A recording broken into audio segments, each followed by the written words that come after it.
Hello children, today we will read about types of combustion in our lesson 6. Bring a burning match 6 or a gas lighter near a gas stove in the kitchen. Turn on the knob of the gas stove. What do you observe? Children, अगर अपन जो हमारे kitchen में gas stove है उसके burner के पास burning match stick लाएंगे या lighter से उसको इग्नाइट करेंगे तो हम क्या ऑब्जर्व करते हैं? We find that gas burns rapidly and produces heat and light. Such types of combustion is known as rapid combustion. Here children, as you know, we are reading about types of combustion. So the first type of combustion is rapid combustion. Now what is rapid combustion? ऐसे combustion जिसमें जिसमें rapidly combustion होता है and after combustion क्या produce होता है? Heat and light. Such type of combustion is known as rapid combustion.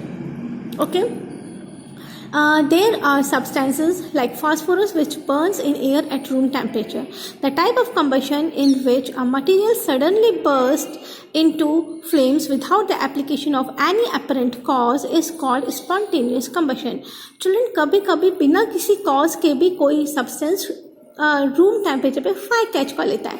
For example phosphorus. तो इस तरह का कंबशन जिसमें कोई भी मटेरियल सडनली बर्स्ट होता है फ्लेम के अंदर, है ना, वो सडनली बर्स्ट होता है, फ्लेम कैच कर लेता है, फ्लेम के साथ बर्स्ट होता है, बर्न होता है ना, और कोई भी एप्लीकेशन, कोई भी रीज़न नहीं होता है उसको कि वो फायर कैच कर सके, वो क्विकली इटसेल्फ रूम टेम्परेचर पे फायर कैच कर लेता है. इस टाइप के कंबशन को अपन बोलेंगे spontaneous combustion. Spontaneous combustion of coal dust has resulted in many disastrous fires in coal mines. Spontaneous forest fires are sometimes due to the heat of the sun or due to the lightning strike. However, most forest fires are due to the carelessness of human beings. It is important to remember that the campfires must be completely extinguished before leaving a forest after a picnic or a visit. Children, जो spontaneous combustion है, ठीक है ना, कोल dust का मतलब जो कोल dust होती है कोल माइंस के अंदर, कभी कभी उसमें स्पॉन्टेनियस कंबशन हो जाता है जिससे कि डिज़ास्टर, जो कि किस में रिजल्ट होता है, it is resulted in disasters fires, और उससे कई मेजर एक्सीडेंट भी कॉज होते हैं. स्पॉन्टेनियस फॉरेस्ट फायर, कभी कभी स्पॉन्टेनियस फॉरेस्ट फायर कैच हो जाती है जिसमें it is due to the heat of the sun. जब बहुत तेज सन की हीट होती है उस वजह से फॉरेस्ट में स्पॉन्टेनियसली फायर कैच हो जाती है, या फिर due to the lightning strike. So that is also an example of spontaneous combustion. But ये जो मोस्टली जो फॉरेस्ट फायर है it is due to the carelessness of human beings की लापरवाही की वजह से फॉरेस्ट में आग लग जाती है. क्योंकि कभी कभी जब हम पिकनिक के लिए जाते हैं या ऐसे ही घूमने के लिए जाते हैं तो हम जब कैंप फायर करते हैं वहाँ पर, तो हमें ये ध्यान रखना चाहिए कि हम जब हमारा पिकनिक ख़त्म हो जाए, जब हम वहाँ से लीव करें फॉरेस्ट को, तो जो फायर है कैंप फायर की वो कम्प्लीटली एक्सटिंग्विश्ड करें, जिससे कि तेज़ हवा से या किसी भी रीज़न से कैंप फायर में जो बची हुई फायर है वो उसकी वजह से फायर एक्सीडेंट ना हो, फायर कॉज ना हो फॉरेस्ट के अंदर. We generally have fireworks on festival days. When a cracker is ignited, a sudden reaction takes place with the evolution of heat, light and sound. A large amount of gas formed in the reaction is liberated. Such a reaction is called explosion. Explosion can also take place if pressure is applied on the cracker. Children, during festival days जब हम fireworks करते हैं, जब हम कोई भी cracker को ignite करते हैं तो chemical reaction होता है ना, और उस रिएक्शन की वजह से हीट प्रोड्यूस होती है, लाइट प्रोड्यूस होती है with the evolution of sound, and a large amount of gases formed in such type of reaction, and such type of combustion is known as explosion. इस reaction को अपन explosion बोलते हैं, ठीक है ना. 6.4 Flame. Observe an LPG flame. Can you tell the color of the flame? What is the color of a candle flame? Recall your experience of burning a magnesium ribbon in class 7. If you do not have experience of burning the remaining items in table 6.2, you can do that now. Children, LPG की flame को अगर हम observe करें या फिर candles की जो flame है उसको हम ऑब्जर्व करें तो दोनों के कलर्स में क्या डिफरेंस है ना. या फिर जो हमने मैग्नीशियम रिबन को बर्न करने की जो एक्टिविटी की थी क्लास 7th में, अगर हम उसको रिकॉल करें तो हम देखेंगे कि जब वो मैग्नीशियम रिबन बर्न होता है तो उसकी फ्लेम किस टाइप की होती है. टेबल 6.2 में कुछ मटेरियल्स गिवन है children, like candle, magnesium, camphor, kerosene stove, charcoal.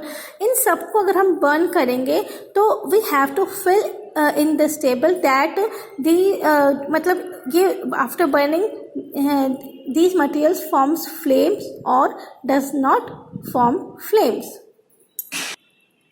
Okay children, when we burn candle it forms flame, so we have to tick here. Okay, when we burn magnesium strips it does not forms flame, यानी कि ये without flame burn होता है. ठीक है. Camphor obviously it burns with flame. Kerosene stove again it burns with flame. Okay. And charcoal it burns without flame. So you have to fill this table children in your book. 6.5 Structure of a flame. Activity 6.5. Light a candle. Hold a 4 to 5 centimeter long thin glass tube with a pair of tongs and introduce its one end in the dark zone of a non-flickering candle flame. Figure 6.10. Bring a lighted matchstick near the other end of the glass tube. Do you see a flame caught at this end of the glass tube after a while? If so, what is it that produces a flame? Notice that the wax near the heated wick melts quickly. Children, here an activity is given. See figure 6.10. इसमें हम लोग एक candle लेंगे और उसको light करेंगे. ठीक है ना, उसको जलाएंगे.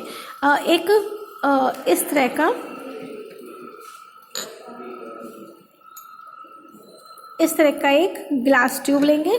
ग्लास ट्यूब का जो एक एंड है, ठीक है ना, वो कैंडल के वहाँ पर रखेंगे. With the help of Tong उसको होल्ड करेंगे और एक जो एंड है उसका वो ऐसे रखेंगे कैंडल के ऊपर, जैसे आप देख रहे हैं. ठीक है. थोड़ी देर बाद जो उसका दूसरा जो माउथ है चिल्ड्रन, उसके वहाँ पर हम एक लाइटेड मैच स्टिक लेके आएंगे. ठीक है ना. उसके बाद हम क्या ऑब्जर्व करेंगे कि जो दूसरा माउथ है वहाँ पर भी फायर कैच हो गया है, उसने भी फायर कैच कर लिया है. तो ऐसा क्या रीज़न है कि यहाँ पर कैंडल चल रही है लेकिन यहाँ पर तो कुछ भी नहीं है ना.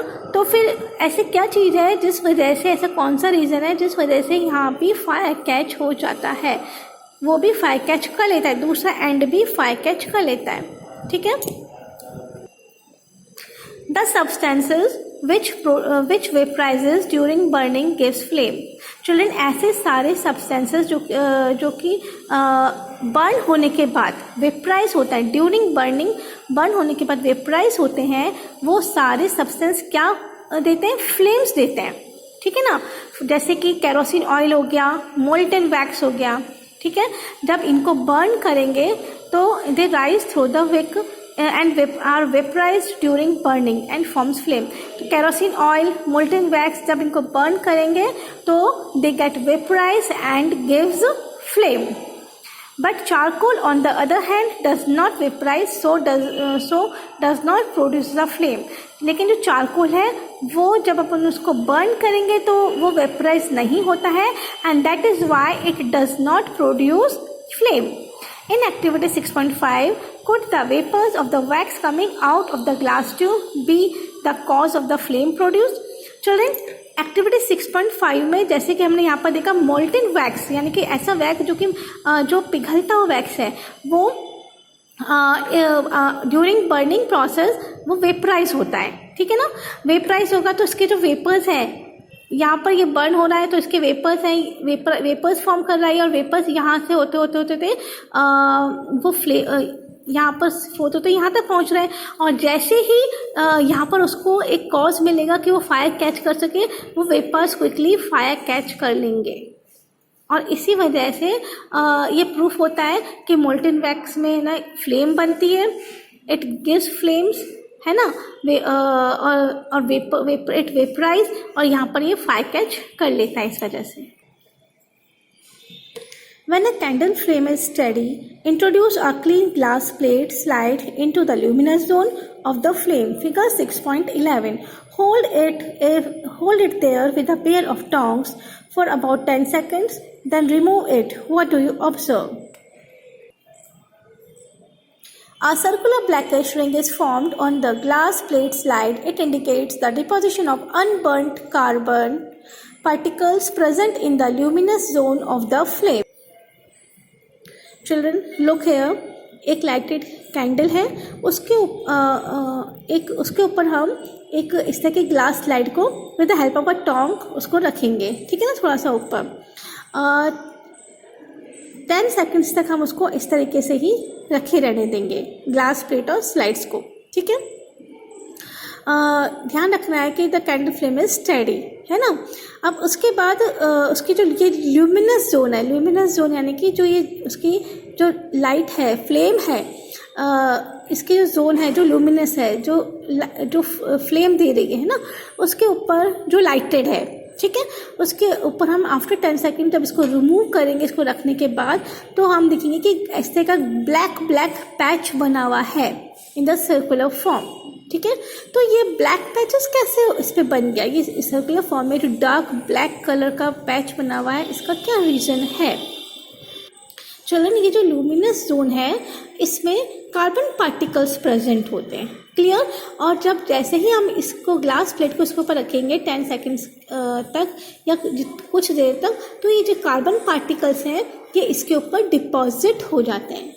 तो ये जब ये प्रूफ कर रहा है, जो ब्लैक डिपॉजिशन है, ये प्रूफ कर रहा है कि इसमें कार्बन पार्टिकल्स हैं, this is the deposition of carbon, ठीक है चिल्ड्रन। तो लूमिनस जोन है, उसके ऊपर क्या है, उसमें कार्बन पार्टिकल्स प्रेजेंट होते हैं जो इसके ऊपर डिपॉजिट हो जाते हैं।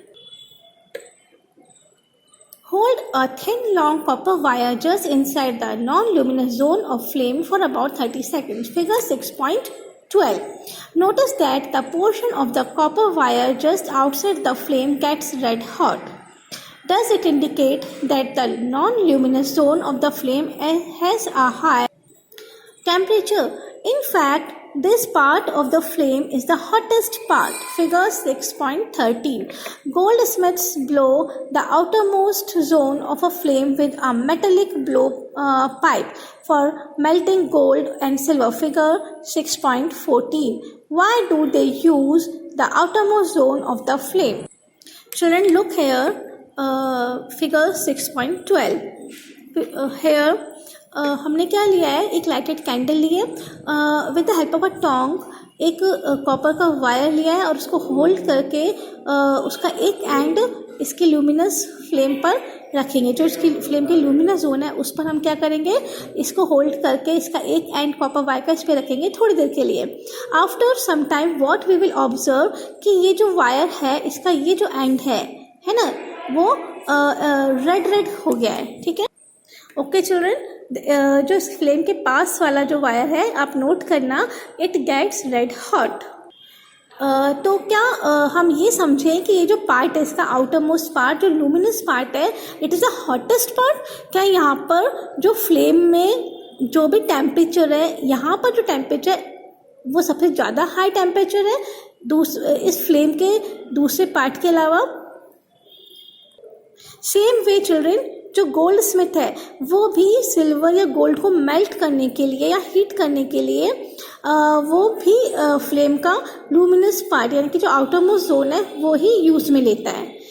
तो अगेन क्या ये इंडिकेट कर रहा है कि जो आउटर मोस्ट जोन है फ्लेम की, it is the hottest part of the flame. See children, this is the structure of the flame. Figure 6.13. Different zones of a candle flame. This is a candle flame. अगर आप इसको observe करें तो इसमें this is the hottest part, ठीक है, this is the outermost hottest part. and this is the outer zone of completely combustion which is blue in color. Flame में जो ये blue color का children part होता है, outermost, it is the outer zone of complete combustion, blue in color, and this is the hottest part. ये जो outer part है, this is the hottest part. ठीक है. फिर ये जो middle part है, okay children, it is the moderately hot part. Middle zone of partial combustion which is yellow in color. ये जो yellowish part दिख रहे हैं आप, yellowish part, it is moderately hot. Middle zone of partial combustion which is yellow in color. और इसके नीचे का ये जो पार्ट देख रहे हैं, it is least hot. सबसे कम जो hot part होता है फ्लेम का, वो ये yellowish part होता है. Innermost zone of unburnt wax vapor black. यहाँ पर हम नोट करते हैं कि यहाँ पर ब्लैक कलर में जो इसकी विक होती है, it is the innermost zone of unburned wax vapours. हमको मालूम है कि जब भी वैक्स मेल्ट होते हैं तो वो वेपराइज होते हैं, है ना. जब वो बर्न होते हैं तो they get vaporise with flame. ठीक है, हम पीछे पढ़ चुके हैं. तो ये जो इनरमोस्ट जोन में जो हम ब्लैक कलर का देखते हैं, it is unburned wax vapours. यहाँ पर अनबर्नड वैक्स वेपर्स होती हैं. ओके चिल्ड्रन, सो अगेन हमने क्या ऑब्जर्व करा कि 3 पार्ट होता है. आउटर मोस्ट हॉटेस्ट पार्ट होता है, फिर जो बीच का होता है it is moderately hot part of the flame, and जो इनसाइड का होता है it is the least hottest part. Okay children. 6.6 What is a fuel? Recall that the sources of heat energy for domestic and industrial purposes are mainly wood, charcoal, petrol, kerosene, etc. These substances are called fuels. A good fuel is one which is readily available. It is cheap, it burns easily in air at a moderate rate and produces a large amount of heat. It does not leave behind any undesirable substances. Now children, what is fuel? हमने observe करा है कि domestic purpose के लिए और industrial purpose के लिए हम जो फ्यूल यूज़ करते हैं, it is mainly wood, charcoal, petrol, kerosene etcetera. Okay, but here there is a question that what is a fuel. तो ऐसे सब्सटेंस चildren जो जब फायर कैच करते हैं तो लार्ज अमाउंट में heat, light and energy produce करते हैं. Such type of substances are known as fuel. और कोई भी जो फ्यूल होता है तब वो गुड फ्यूल होगा जब वो रेडिली अवेलेबल होगा. ठीक है, वो चीप होगा और लार्ज अमाउंट में हीट प्रोड्यूस करेगा. ठीक है, इजीली बर्न हो जाएगा, फायर कैच कर लेगा, लार्ज अमाउंट में हीट और लाइट प्रोड्यूस करेगा. और आफ्टर बर्न, जब वो बर्न हो जाएगा उसके बाद में पीछे फुली बर्न होने के बाद कोई भी पॉल्यूटेड सब्सटेंस या अनडिजायरेबल सब्सटेंस पीछे नहीं छोड़ेगा. Such type of fuel is considered as a good fuel. ठीक है, there is probably no fuel that is considered to be as an ideal fuel. It should be look for a fuel which fulfills many of the requirement for a particular use. Children, कोई भी जो fuel है वो ideal fuel क्यों नहीं कहलाता है? क्योंकि जो फ्यूल होता है वो कुछ ना कुछ तो सब्सटेंस बाद में छोड़ता है आफ्टर फुली बर्न्ड. ये सारी क्वालिटीज एक साथ किसी भी फ्यूल में अवेलेबल नहीं है. Fuels define their cost, some are cheaper than other. Children, जो फ्यूल्स हैं उनकी कॉस्ट अलग अलग है. कुछ चीपर होते हैं, कुछ बहुत कॉस्टली होते हैं. Make a list of the fuel familiar to your group and them as solid, liquid and gaseous fuels as in table 6.3. Children, table 6.3 is given है. यहाँ पर अलग अलग तरह के फ्यूल्स हैं. फ्यूल्स सॉलिड फ्यूल्स भी होते हैं, लिक्विड फ्यूल्स भी होते हैं, गैसियस फ्यूल भी होते हैं. तो we have to fill that table और इन सबको अलग अलग इस तरीके से अपन को डिवाइड करना है. Solid fuel children, coal, wood, cow dung cake, these are the solid fuel. Liquid fuels, kerosene oil, petrol, diesel, etc. And gaseous fuel are natural gases, LPG, biogas, etc. So fill table 6.3 also in your book. Okay children?